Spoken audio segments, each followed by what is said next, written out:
Yo estoy haciendo un poco lento para ver que llegue Rómulo, para no arrancar sin él, pero vamos a ir abriendo nuestras Biblias en el libro de los Hechos, capítulo 8, que nos corresponde hoy.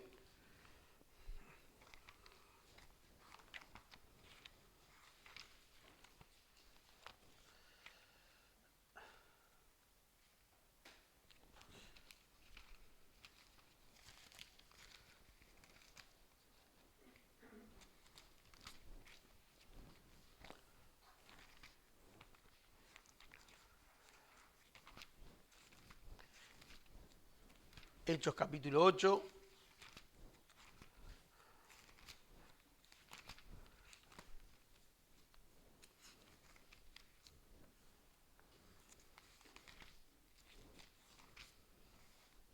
Bueno, y comenzamos la lectura, porque estamos haciendo mucho tiempo, pero se demoran. El versículo 1 tiene dos partes en el capítulo 8. El versículo, y Saulo estaba por completo de acuerdo con ellos en su muerte, pertenece al capítulo 7, a lo que hemos estudiado el domingo pasado. Así que vamos a comenzar nuestro estudio en la segunda parte del versículo 1 del capítulo 8, porque es lo que nos toca para hoy. Dice así: en aquel día se desató una gran persecución en contra de la iglesia en Jerusalén, y todos fueron esparcidos por las regiones de Judea y Samaria, excepto los apóstoles. Algunos hombres piadosos sepultaron a Esteban y lloraron a gran voz por él, pero Saulo hacía estragos en la iglesia, entrando de casa en casa y arrastrando a hombres y mujeres, y los echaba en la cárcel. En la providencia de Dios, la persecución que siguió a la muerte de Esteban generó una enorme diáspora que se diseminó por Judea, Samaria, Fenicia, Chipre y Antioquía.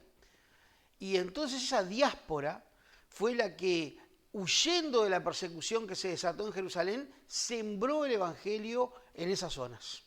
Porque no fue una diáspora que se fue a esconder y a silenciar su cristianismo, sino todo lo contrario. Fue una diáspora que fue a compartir. Y eso nos habla de cuán cierto es que la sangre de los mártires cristianos siempre ha sido la semilla por la que germina el Evangelio. O sea que lejos de reprimirlo el Sanedrín al Evangelio, lo diseminó, lejos de reprimirlo. Queriendo acallar las voces de la verdad de Jesucristo, la multiplicó de manera superabundante. La iglesia continuó creciendo.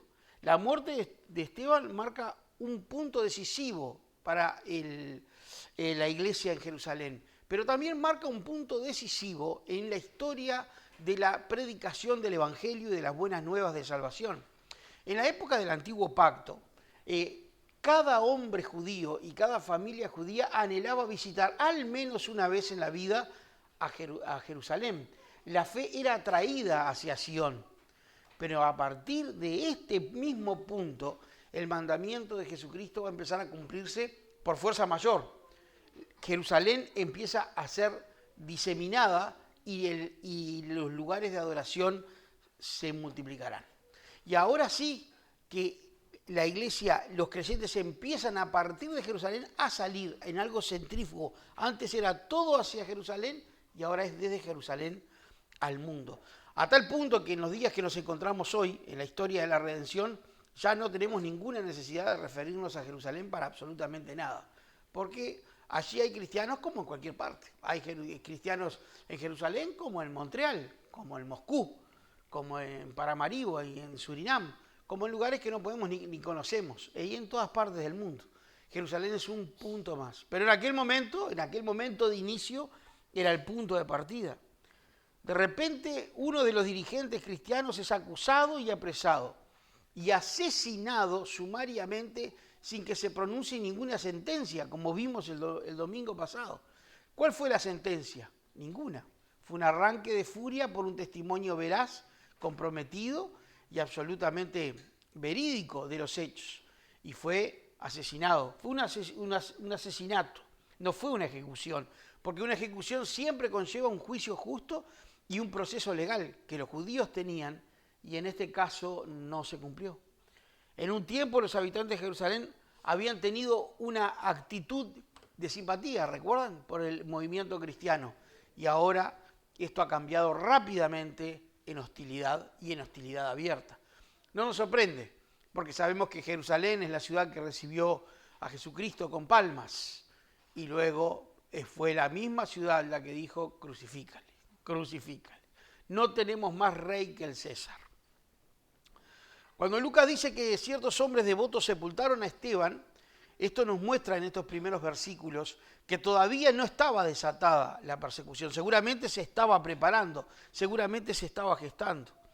Y aunque en el Talmud estaba prohibido sepultar a un muerto por apedreamiento, a un juzgado, y se lo tiraba en una fosa común, que era una forma de decir que era una porquería, el cuerpo de ese hombre y su memoria debía ser completamente olvidada, insinúa Lucas, porque no lo dice directamente, que si hubo gran llanto y hombres devotos y piadosos lo lloraron, no lo tiraron en ninguna zanja, sino que lo sepultaron en una sepultura con toda dignidad. En ese preciso momento no estaba desatada, pero no faltaría mucho para que empezara el autor de la mayoría de las epístolas que leyó Ken en primera hora a perseguir y asesinar, a echarse como bestia sobre los cristianos en nombre del Sanedrín.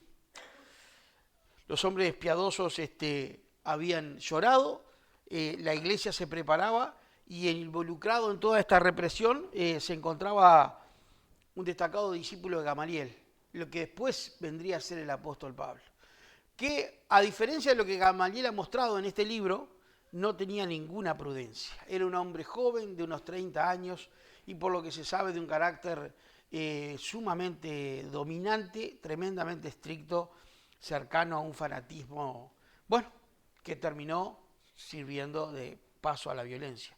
Lucas nos presenta a Saulo, el inquisidor de Jerusalén, buscando destruir a la iglesia a la que después tanto edificó. Y eso es también para ayudarnos a reflexionar sobre lo que aprendimos en primera hora. Cómo es que vemos a este hombre que escribió casi todo el Nuevo Testamento, es el hombre que en este momento histórico quiere matarlos a todos los que hablan de Cristo. Pero él mismo va a morir, porque va a morir Saulo y van a ser Pablo. Debemos sumar a todo esto la nota de que antes del arresto de Esteban, solo los saduceos estaban persiguiendo a los apóstoles, ustedes recordarán. Eran los sacerdotes los que estaban preocupados.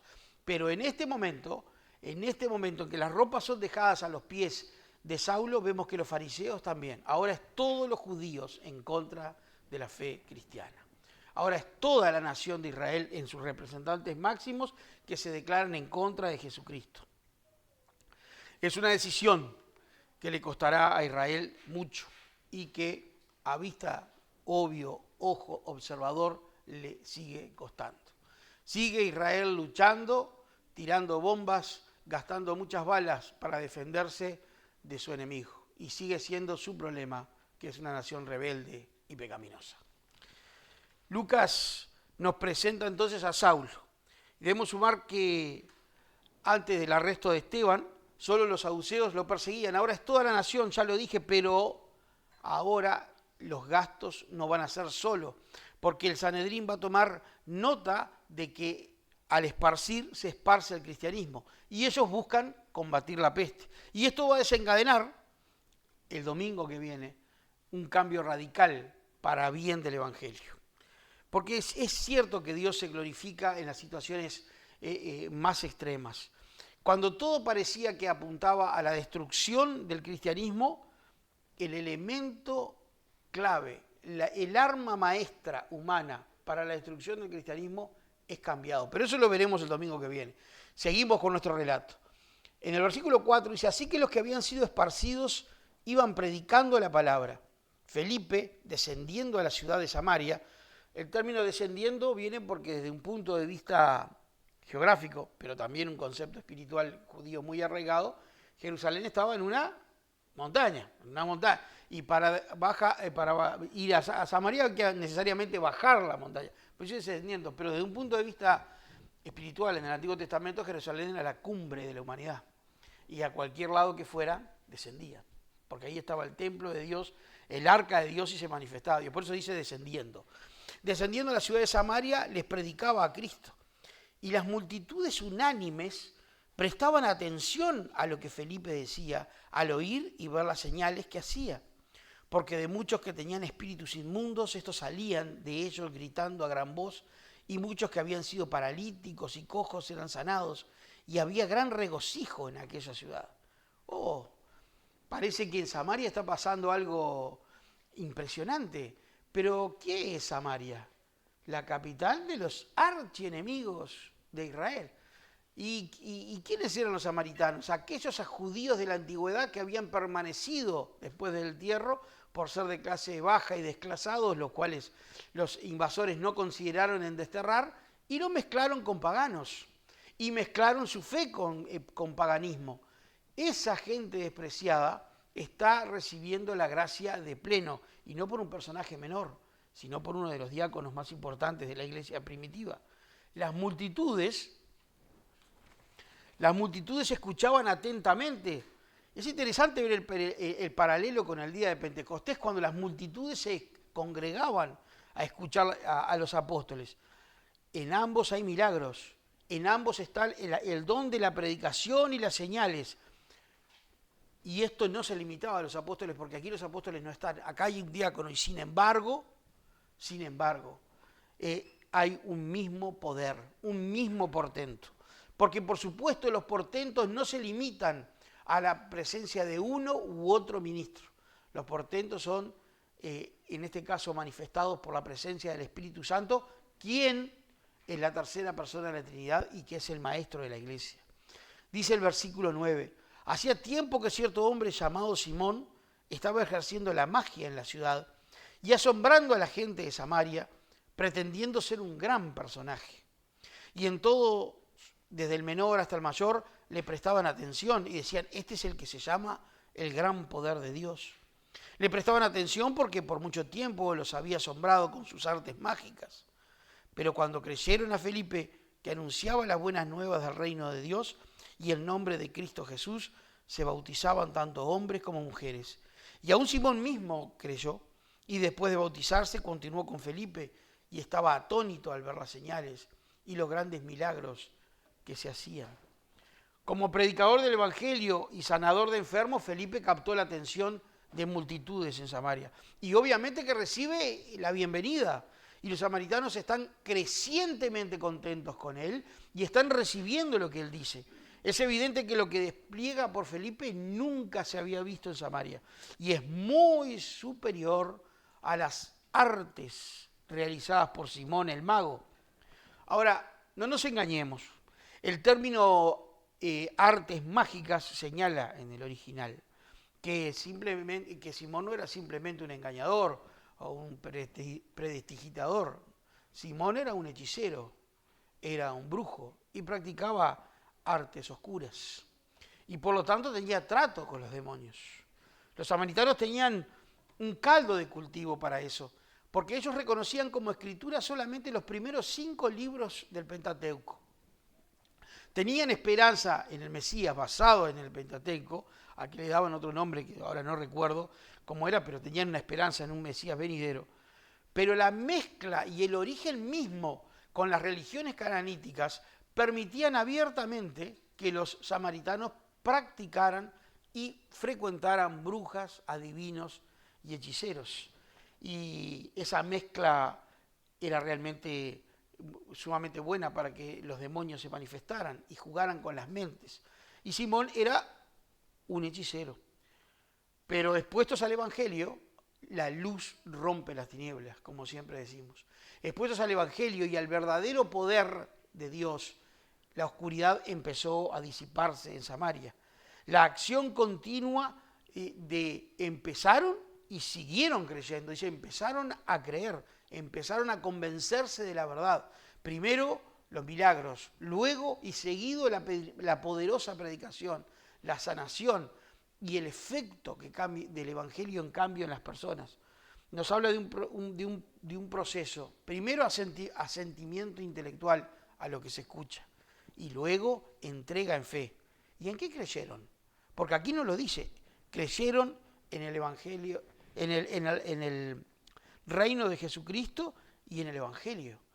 Ambos términos, modernamente se los toma como algo paralelo, pero no lo son necesariamente. El reino de Dios nos habla de la esfera donde Dios tiene plena soberanía.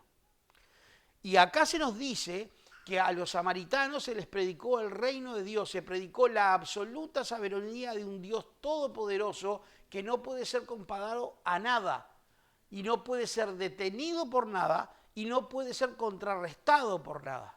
Y a ese poder absoluto que demanda de obediencia y que condena a los impíos y rebeldes, se complementa con el Evangelio.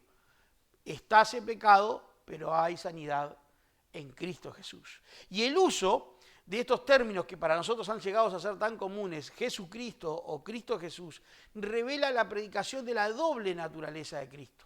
Cristo, el Logos, la segunda persona de la Trinidad, Dios de Dios, ni creado ni engendrado, eterno Dios, integrante de la Trinidad. Y Jesús, el siervo sufriente, el intercesor nuestro, nuestro sumo sacerdote, el Cordero de Dios. Todos esos conceptos están involucrados en esto. Lo que pasa es que nosotros tenemos que verlo y hacer un esfuerzo para verlo con una mente fresca, porque si no, acostumbrados a los nombres, no nos damos cuenta de lo que está pasando y de lo que se les está anunciando, además de las señales evidentes que acompañaban y daban autoridad al mensaje. Lo que convierte el alma es el mensaje, no los milagros. Y esto en este mismo capítulo lo vamos a observar. Los milagros tenían como función refrendar y dar autoridad a un pueblo sin escritura. Esos milagros con los que Dios mostraba y refrendaba su poder eran necesariamente acompañados de la verdad evangélica. Esos milagros donde la verdad evangélica y escritural abunda no son necesarios, pero esos milagros, aún hoy creo yo, se registran en el mundo donde la Biblia es escamoteada severamente. Y hay en los predicadores señales que continúan mostrando que Dios es Dios y que Él hace como quiere en el orbe en cualquier momento. Y eso es muy importante, porque no hablamos de un Dios limitado. Dios no está limitado, nunca lo ha estado, nunca lo estará. Él es el Señor de señores. El reino nos habla entonces de esa soberanía y el Evangelio comunicaba salvación. Y esto es lo que los samaritanos empezaron a escuchar. Y todos, dicen en el versículo 10, desde el menor hasta el mayor le prestaban atención. Había niños, había ancianos, jóvenes, viejos, había ricos, había pobres, había esclavos, había amos, había mujeres. Este es el primer lugar de la Biblia donde se nos dice que las mujeres se bautizaban. ¿No? Hay una conversión absoluta, una absoluta conversión social. Hay un avivamiento, un poderoso avivamiento, llevado adelante por uno que fue nombrado servidor de las mesas de las mujeres griegas en Jerusalén. Vemos que no importa cuál es tu condición, sino cuál es tu fe, para que Dios te use. No es importante la posición, es importante tu disposición. Como dijo el profeta Isaías, cuando Dios preguntó, ¿quién ha creído en nuestro anuncio? ¿Quién irá por nosotros? Y él respondió, Señor, heme aquí. ¿No? Qué importante esto, hermanos. Como vemos el poder de Dios desplegado. Se bautizaban tanto hombres como mujeres. La respuesta es que se bautizaban hombres y mujeres, una muchedumbre. Pero saben que me gusta mucho el término bautizaban. ¿Por qué? Porque bautizaban es el pretérito imperfecto del verbo bautizar. Es el pasado imperfecto. Y un verbo imperfecto, ¿qué hace en español? Hace una acción continua. Continúa. Cuando algo es imperfecto, cuando un verbo es perfecto, es que inicia y termina. Cuando un verbo es imperfecto, es que inicia, pero continúa. Y esto es imperfecto. Así que continuaban bautizándose. Era en crecimiento absoluto. ¿Cómo es que nos agarra a nosotros el bajón y decimos, cada vez peor está el mundo, que no hay esperanza? Sí hay esperanza. El otro día conversaba con un hermano cristiano, él no es de acá, es de Maldonado, con el que tenemos una muy buena amistad, un cariño muy grande, tenemos el uno por el otro. Él tiene 5 hijos. Y me decía, Pedro, ¿sabés que estuve sacando una cuenta? Que si todos los matrimonios jóvenes se pusieran a tener hijos, en 1 o 2 generaciones el cristianismo tendría un número tan grande de familias cristianas que afectaría a su sociedad. Yo que nunca había pensado en el asunto, dije, pero estamos más cerca de lo que pensamos. Sí, lo que tenemos que hacer es decirle a las parejas cristianas jóvenes que se dejen de querer viajar a Europa y de tener autitos nuevos y tengan hijos, que es lo que manda la Biblia. No está mal. Dije yo, vos sabés que lo voy a tomar y lo voy a predicar, sí, hacelo, porque es bueno. Y él tiene derecho porque tiene 5 hijos, o sea, que o sea, está dando el ejemplo. Y incluso bromea, le digo, bueno, pero no te detengas. Y él dice, bueno. Pero el asunto es ese. Se bautizaban hombres y mujeres. Veamos un poco el Evangelio según San Juan en el capítulo 4, versículo 9.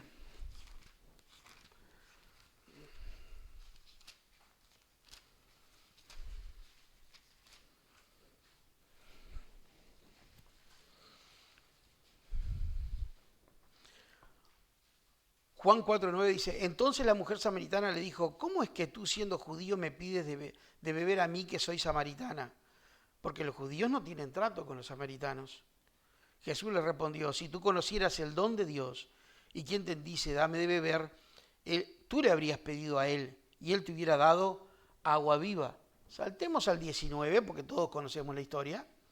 La mujer le dijo, Señor, me parece que tú eres profeta. Nuestros padres adoraron en este monte y ustedes dicen que en Jerusalén está el lugar donde se debe adorar. Y Jesús le dijo, mujer, cree lo que te digo. La hora viene cuando ni en este monte ni en Jerusalén adorarán al Padre.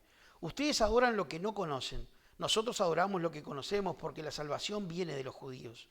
Pero la hora viene, y ahora es, cuando los verdaderos adoradores adorarán al Padre en espíritu y en verdad. Porque ciertamente a tales el Padre busca que lo adoren. Dios es espíritu, y los que lo adoran deben adorarlo en espíritu y en verdad. La mujer le dijo, sé que el Mesías viene, el que es llamado Cristo. Cuando Él venga nos declarará todo. Jesús le dijo, yo soy el que habla contigo. Jesús se ha hecho presente otra vez en Samaria. Y ahora ya no es que crecieron algunos, alguna parte importante de aquel pueblo donde Él paró, de la mujer samaritana. Ahora es Samaria entera. Ahora Samaria está siendo conmovida. Cristo ha vuelto con el poder de su resurrección y está resucitando muertos. Y ha continuado haciéndolo a través de los siglos.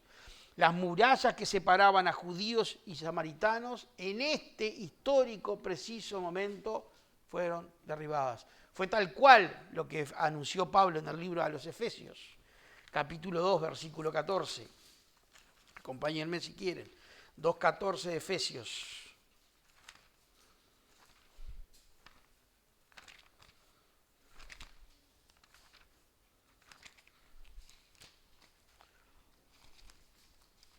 ¿Qué es lo que le dijo Cristo a la mujer samaritana?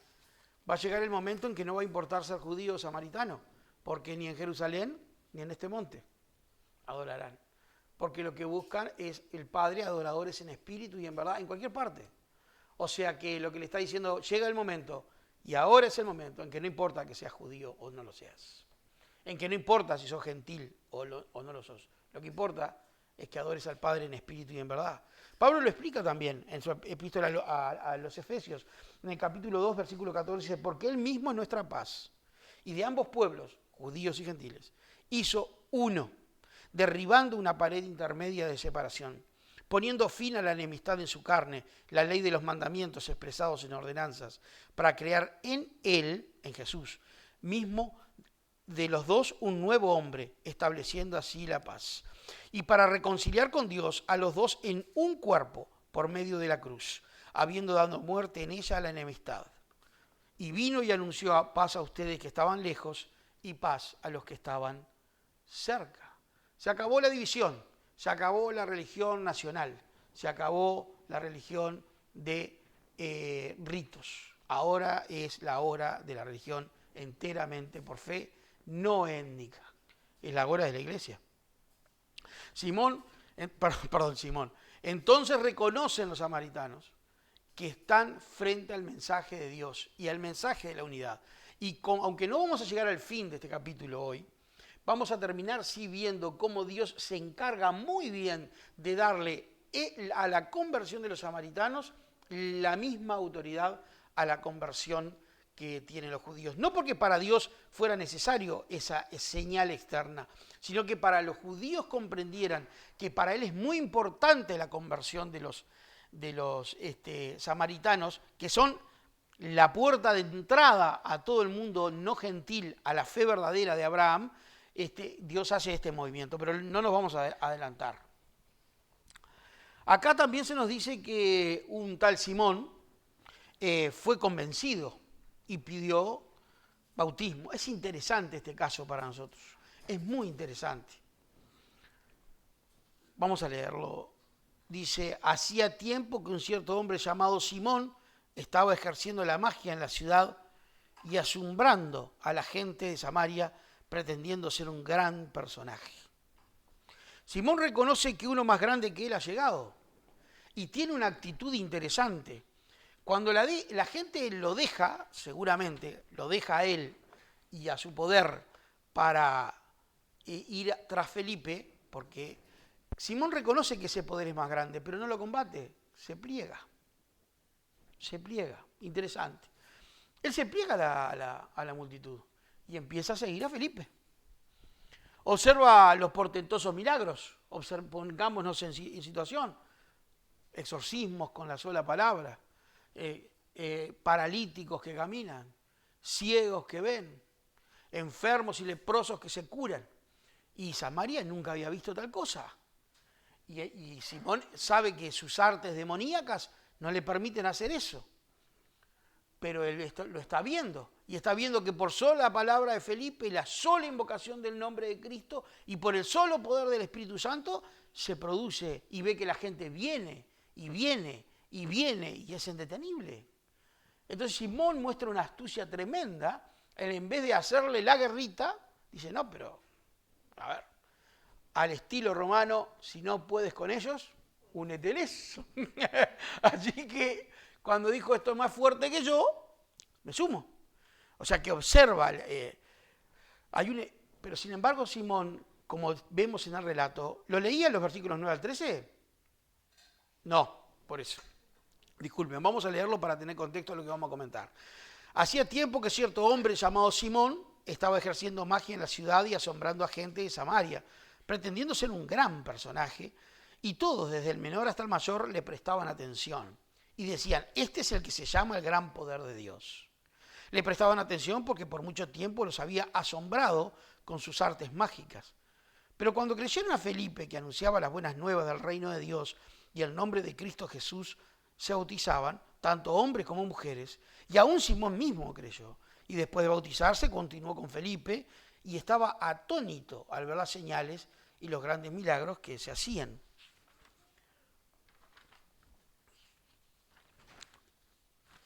Muy bien. Permítanme ver dónde voy con las notas porque yo pensé que lo había leído y no lo había leído. Está perfecto. Me sopló Malmin.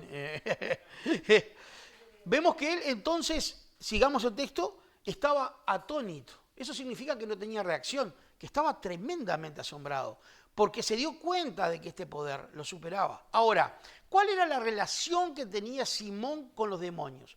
Una relación de pacto tipo se hace en las religiones oscuras, donde a cambio de servicio u otras promesas u ofrendas, el demonio concede determinados poderes mágicos que son relativamente asombrosos. Pero esto no tiene nada que ver con el poder manifiesto en esta época por el Espíritu Santo.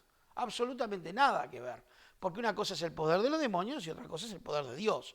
Para nosotros el poder de los demonios puede parecernos espectacular y asombroso, pero al lado del poder de Dios es nada. Es como que un chihuahua ladre al lado de un Doberman. El Doberman lo mira y se lo come y después lo escupe y sigue caminando, porque es nada. Pero bueno, esto es exactamente así. Pero este hombre, en vez de resentirlo, lo observa y dice, bueno, yo quiero ese poder. Quiero preguntarles, ¿eso es fe que salva? No, no. Entonces ese creyó es la traducción de un verbo que dice que los siguió, pero no tenía pistis, no tenía confianza en Cristo. Lo que tenía es asombro, lo que tenía es este anhelo de poder. ¿Qué le pasó a Judas, que entregó al santo y sublime? Se decepcionó, porque aunque vio todos los milagros, no era lo que él quería, un lugar en un reino terrenal. Y entonces, decepcionado, traicionó. ¿Qué le va a pasar a este hombre? Está buscando en el lugar correcto por razones equivocadas. Y eso es peligroso. Hay que tener mucho cuidado de qué estamos haciendo en la fe. Por eso dice el apóstol Juan, examínese cada uno de vosotros a ver si estáis en la fe. No hay que buscar en el lugar correcto por razones equivocadas. Este Simón buscaba tener una asociación con este espíritu poderoso. No se bautizó como un vínculo con el Trino Dios y como un recibimiento de la soberanía, como una salvación de su alma, sino que se acercó siguiendo los ritos externos de esta nueva fe, que obviamente era más poderosa que la que él tenía. Él espera el momento de poder recibir ese poder para hacer actos milagrosos. Él espera poder seguir siendo importante, pero ahora está de discípulo. Él está atónito, deslumbrado, no convicto de pecado. No dice nunca que él está contrito. Él no se arrepintió de nada. Él simplemente se sorprendió y dijo, esto sí que funciona, ¿no? Esto sí que está bueno, esto es imponente, ¿no? Y se sumó. Es como cuando ustedes son hinchas de otro cuadro y ven jugar a Peñarol. Dicen, esto sí que funciona, esto sí que es imponente, ¿eh? Y no, es una broma, no tiene ni comparación. Es una broma de mal gusto para pelearlo a Marcelo, a Albi, algún otro que hoy está tristón. Pero digo, es eso, es cuando ustedes ven algo más grande. Él está atónito, deslumbrado, pero nunca ha visto nada comparable. Ahora no está considerándose a la luz de sus pecados. Él está escuchando el reino de Dios, pero no está considerando el evangelio de perdón de pecados. Él está viendo al Logos y el poder, pero no está viendo a Jesucristo, el siervo de Dios, el sufriente convicto por sus pecados. Y eso es tremendamente peligroso, queridos. Porque yo puedo reconocer que Dios es grande, pero si no reconozco que Cristo debió morir por mí, si no estoy convencido de que Cristo entregó su vida porque yo soy un malvado y un réprobo, estoy fuera de la fe. Fuera de la fe. Tenemos que ser convencidos, como fue convencido aquel publicano en la sinagoga. Mientras se exaltaba el fariseo, que soy un fenómeno, que diezmo todo, que lo tengo todo bien, el hombre no levantaba la cabeza hacia arriba, decía, Dios, sé propicio a mí, pecador. Ese es el que recibe la bendición de Jehová. Y el otro no tiene más que una religión vacía. Así que bueno, el deseo de Simón es el poder, no el perdón. Felipe, incapaz de ver el corazón de Simón, ¿qué hace? Lo bautiza. Y le toma por buena su declaración de fe. ¿Y qué harían ustedes? Lo mismo que hizo Felipe. Él no puede discernir el corazón, ni Felipe puede. Así que bueno, le toma por bueno su testimonio y lo bautiza. ¿Qué nos enseña esto? Que inequívocamente el bautismo no se relaciona con la salvación. El bautismo es una muestra exterior de una fe que se posee o es un precioso baño. Punto final. Un baño sin champú y sin jabón. Un baño. Nos mojamos, nada más. Sin fe previa. Sin fe es, para algunos hermanos de tradición evangélica, protestante, el bautismo del niño es la continuidad de la señal del pacto. Pero aún ellos mismos dicen que eso no concede ninguna fe salvífica, sino que es una señal pactual. Y por lo tanto, es una forma de verlo, porque hay millones de evangélicos como nosotros que bautizan niños, es una forma de verlo. Pero nunca, en ningún caso, la fe evangélica piensa que haya en el bautismo, ya sea credo bautista o paido bautista, no hay ninguna confianza en que eso sea un acto de fe o una una especie de sacramento que confiera gracia. No, siempre en todo caso es una señal externa. Así que bien, seguimos, 14 y 17, se está poniendo bueno. Cuando los apóstoles estaban en Jerusalén, oyeron que en Samaria habían recibido la palabra de Dios, les enviaron a Pedro y a Juan, quienes descendieron y oraron por ellos para que recibieran el Espíritu Santo. Porque todavía no había descendido el Espíritu Santo sobre ninguno de ellos, solo que habían sido bautizados en el nombre del Señor Jesús. Pero entonces Pedro y Juan les imponían las manos y recibían el Espíritu Santo. ¿Por qué? O sea que ahora cuando la última que se bautizó acá fue Sara, tendría que haber descendido algún superministro y con quién ponerle las manos. No, cuando creemos recibimos, pero este es un libro transicional.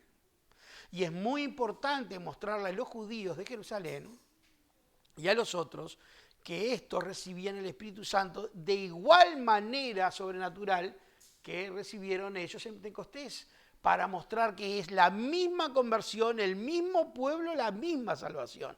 Y para acabar con la amenaza inmediata que tuvo el Evangelio, que es los judaizantes. El peligro del retorno a la fe judía o disfrazar nuestra fe cristiana de judaísmo. Hoy el cristianismo evangélico tiene ese problema.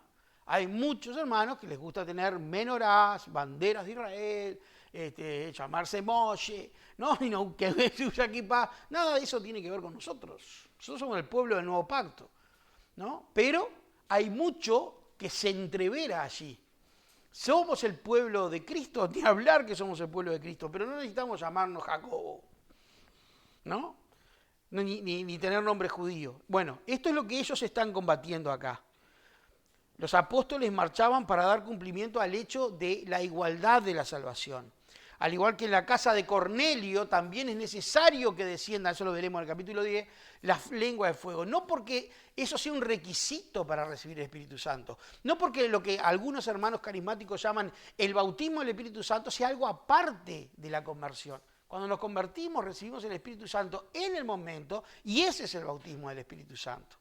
Pero en este libro transicional es necesario esas demarcaciones porque la Biblia no está completa, porque se está avanzando sobre un terreno que no tenía tradición bíblica. Es muy diferente al tiempo de ahora. Ahora es igualmente espectacular, solo que es invisible. Pero sigue teniendo mucho poder aquello que dice Corintios 5:21, segunda o primera, no me acuerdo, el que está en Cristo, nueva criatura es. Nueva criatura es. Las cosas viejas pasaron, y aquí son todas hechas nuevas. Hay un espíritu nuevo, vivificado por el mismo Dios, que hace tabernáculo en nuestra persona para sacarnos del pecado y llevarnos a la gloria. Eso es impresionante, aunque no lo podamos percibir con los ojos. Sin embargo, dice que los ángeles anhelan contemplar estas cosas, porque ellos sí pueden verlo. Volvemos al versículo 18. Cuando Simón vio que el Espíritu se daba por la imposición de las manos de los apóstoles, Simón ahora está de espectáculo en espectáculo. Ve que Felipe hace todo tipo de milagros y ahora vienen los apóstoles, le imponen las manos, recibe el Espíritu. Y entonces dice, esto es una cosa imponente. Sí, es imponente. Se daba por la imposición de las manos de los apóstoles, les ofreció dinero. Dinero y fe. Qué complicado. ¿Han escuchado alguna vez a algún pastor llamar a hacer un pacto con algún dinerillo?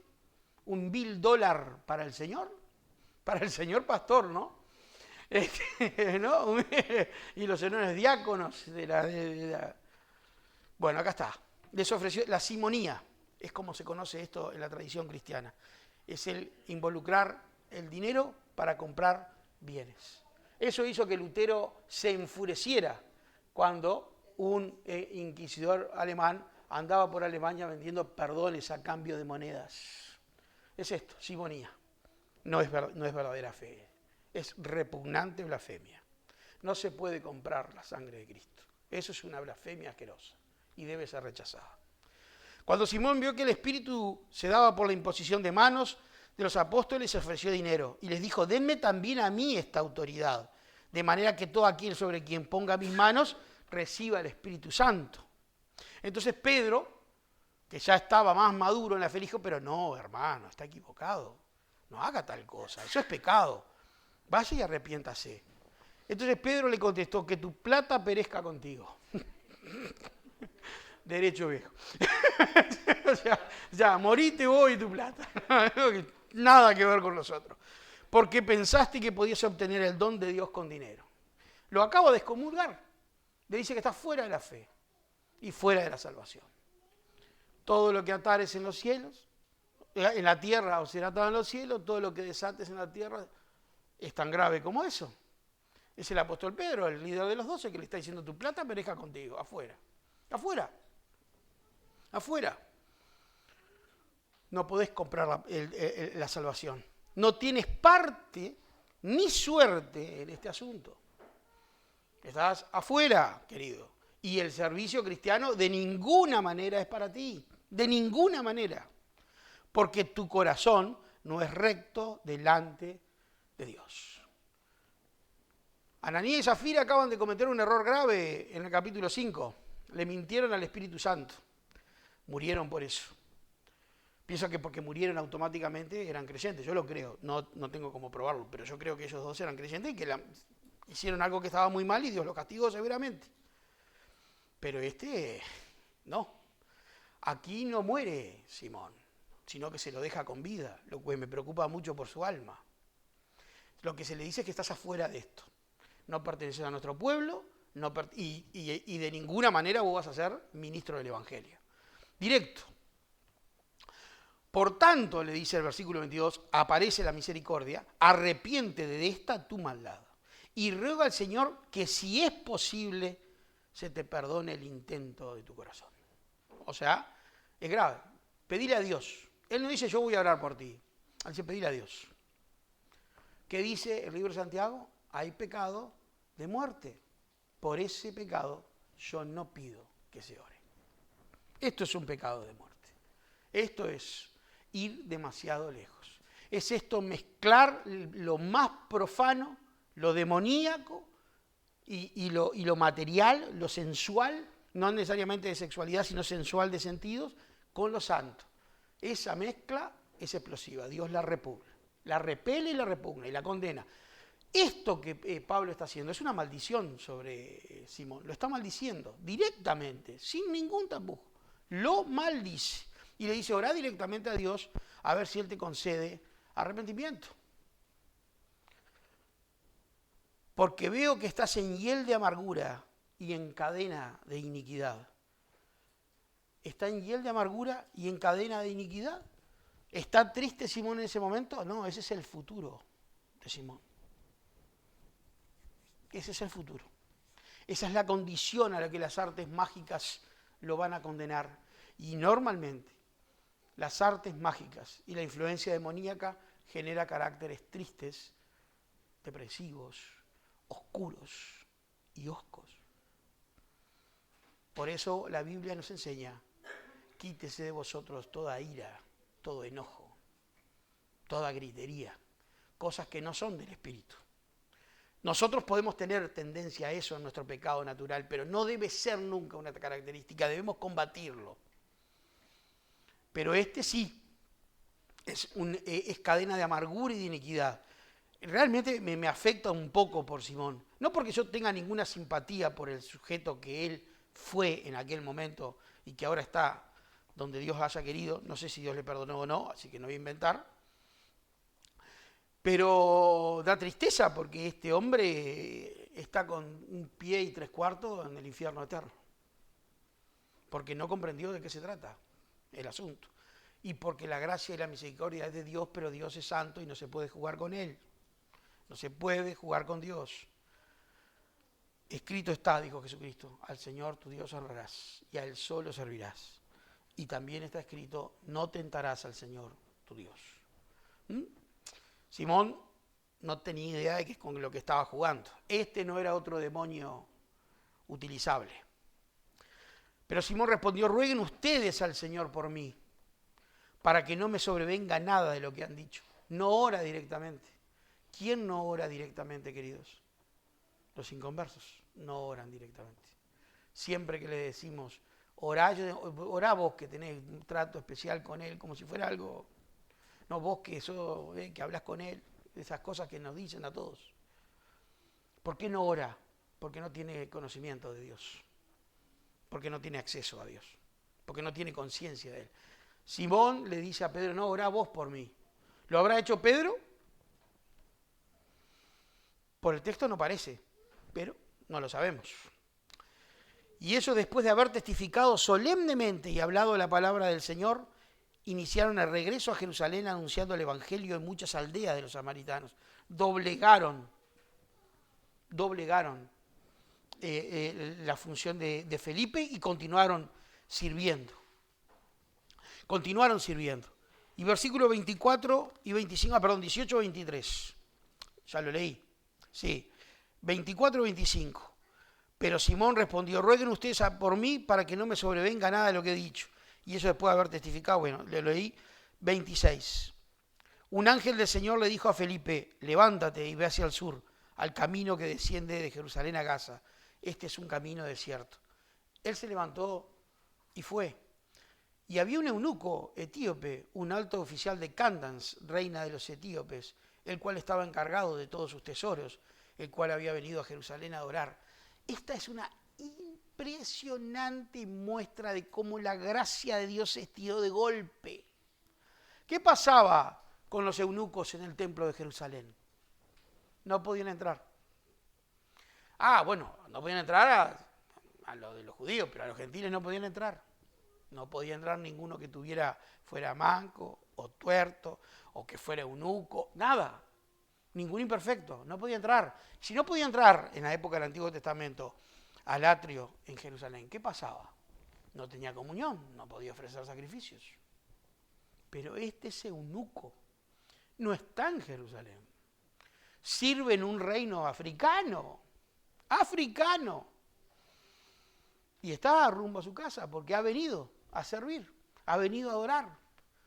Aunque no podía adorar, se ve que funcionaba para el Sanedrín algún estímulo que le permitía acercarse a este prosélito y adoraba, bien. Y era un hombre importante, no era un pobre, era un hombre importante, era el encargado de todos los tesoros de la reina Candans y regresaba a su país sentada en un carruaje. ¿Pero qué hacía? Leía al profeta Isaías. La Escritura nos muestra cómo Dios nos muestra cómo la Escritura es capaz de guiarnos a Dios. Cómo es útil herramienta para guiar a las personas a Dios. Cómo nosotros tenemos que sugerir siempre que la Escritura sea leída por el inconverso, porque el Espíritu de Dios está en ella. Fue inspirada por ella y es poderosa para convencer los corazones mucho más que nuestras palabras. Mi testimonio puede ayudar. Lo que convierte es la palabra de Dios. Nadie se va a convertir porque yo era malo y ahora soy menos mal. ¿No? Claro. Pero todos se van a convertir leyendo la Escritura. Porque la palabra, como es la fe es por el oír la palabra de Dios. Entonces él venía leyendo el profeta y le preguntó, ¿entiende usted lo que lee? Y el eunuco le respondió, ¿cómo podré a menos que alguien me guíe? Qué hombre, me encanta este morocho. Supongo que era morocho si era etíope, ¿no? Y alto seguramente. Me encanta, es un hombre humilde. Es un alto funcionario de un país extranjero con todos los lujos, pero no tiene problema. Se le acerca un judío común y corriente y dice, che, ¿estás entendiendo? Y dice, no capto. E invitó a Felipe a que subiera y se sentara con él. Y el pasaje de la Escritura que estaba leyendo era este. Como oveja fue llevado al matadero y como cordero mudo delante del que lo trasquila. No abre él su boca. En su humillación no se le hizo justicia. ¿Quién contará su generación? Porque su vida es quitada de la tierra. El eunuco le dijo a Felipe, le ruego que me diga, ¿de quién dice esto el profeta? ¿De sí mismo o de algún otro? Entonces Felipe, comenzando de este pasaje de la Escritura, le anunció el Evangelio de Jesús. No hay pasajes de la Escritura para predicar el Evangelio. Toda la Escritura es inspirada por Dios y útil para enseñar, para redarguir, para instruir en justicia. No importa de dónde arranquemos, siempre la Escritura te dirige a Cristo, porque el tema de la Escritura es Cristo. Porque el Antiguo Testamento habla de Cristo y porque el Nuevo Testamento habla de Cristo. Es un solo libro escrito con la única finalidad de que conozcamos a Cristo, quien es la única salvación que los hombres pueden tener, conocerle a Él. Entonces, Él usa esta palabra y lo dirige. Claro, es un pasaje que justo habla del Señor Jesús y directamente, pero si hablamos de la creación del mundo también, y si hablamos de Jeremías el llorón también, y si hablamos del antiguo templo que fue dejado, y desde el Apocalipsis podemos ir a Cristo, porque todo habla de Cristo. A la gente le gusta hablar del Apocalipsis, ustedes han visto.